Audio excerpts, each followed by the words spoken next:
Google processes over 99,000 searches every single second. Crazy, right? Hey everyone, and welcome to The Explainer. We rely on search engines for practically every digital interaction we have. But the actual mechanics, indexing our world, well, they often remain completely hidden in plain sight. Today, we're taking a deep dive into the evolution of the internet. We're going from its early, unmapped history straight into the modern algorithms that dictate global market dominance. And as a technology expert, I really want to emphasize this next part. We're going to dive deep into the mechanics of our own data security. We're going to unpack how these engines actually crawl the web, who controls the flow of information across different regions, and exactly what personal data we're automatically trading away for a fraction of a second of convenience. Let's get right into it. All right, so here is our roadmap for today. We'll quickly look at life without search engines, define exactly what a search engine is, map out the global search landscape, and finally, we'll tackle data privacy and security. Okay, part 1. Life without search engines, the pre-search era. Let's rewind the clock to a time before these massive index databases mapped out the web for us. Seriously, ask yourself, what if Google just didn't exist, or Bing, or any algorithmic search bar at all? You know, the modern internet is made up of billions of active web pages, and they're constantly updating and changing. Without crawlers indexing that endless sea of data, finding anything would be mathematically staggering. Today, you just type a few keystrokes and you get millions of perfectly sorted results in milliseconds. But if that invisible architecture just vanished overnight, our main way of navigating human knowledge would completely collapse. It's kind of wild to think about. I mean, finding the price of a new Ferrari today is as effortless as typing those two words. But back in the pre-search era, the web just wasn't semantic. You couldn't just search for a general concept. You had to understand the specific domain name system routing, or have the exact IP address architecture in mind. Basically, finding information meant you already had to know the specific URL of the web page hosting that data, and you had to type that address flawlessly into your browser. There was absolutely no middleman to interpret what you actually meant. So think of it this way. Remembering a website's exact URL back then was literally like trying to memorize a specific phone number out of a giant global phone book. In the very early days, we actually tried to solve this with human-curated web directories. Think of the original iteration of Yahoo, right? People were out there manually categorizing websites into lists, but as the internet blew up from thousands of pages to millions, human curation completely failed to scale. It was tedious, it was slow, and just impossible to maintain. The web desperately needed an automated, algorithmic solution to map the whole network. Which brings us to part 2, defining the search engine. The mechanics behind the bar. Someone had to step in and fix this massive phone book problem. So what is this software actually doing under the hood? It's not just some digital librarian waiting for you to ask a question. A search engine deploys automated bots. You've probably heard them called crawlers or spiders, and these bots constantly traverse the web, following links from one page to the next. They read the code, map the content, and then store it all in these massive structured indexes.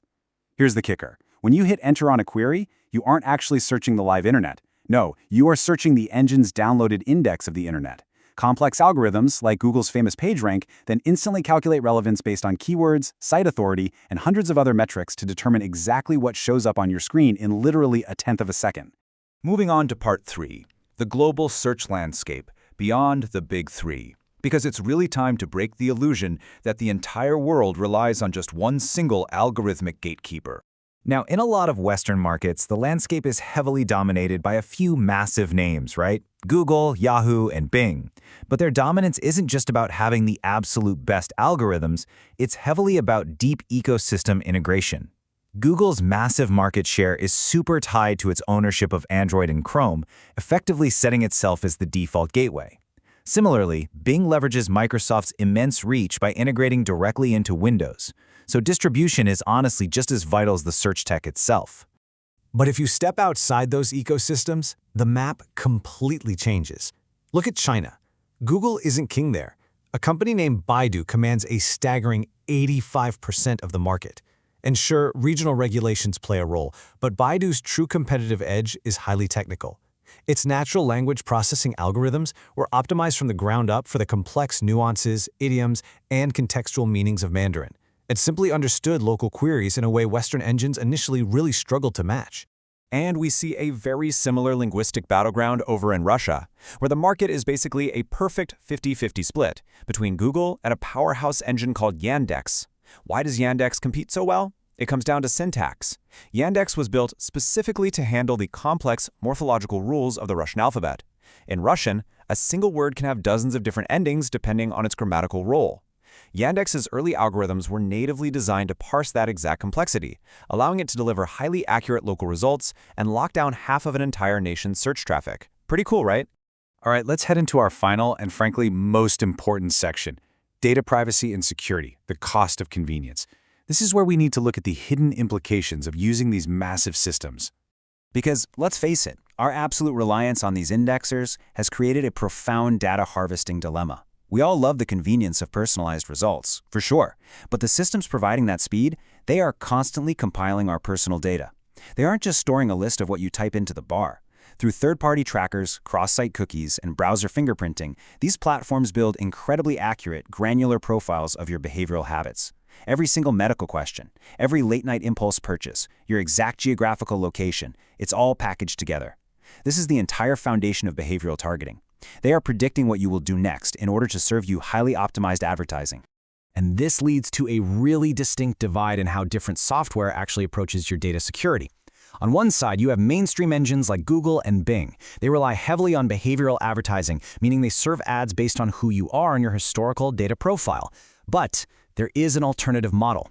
Privacy-focused engines like DuckDuckGo utilize what's called contextual advertising. So if you search for a car, they show you an ad for a car based strictly on the keyword you just typed, right then and there, not on your previous browsing history from the last 6 months. DuckDuckGo is specifically engineered to not save your user data. It actively blocks hidden third-party trackers across the web and just flat-out refuses to build a profile on you.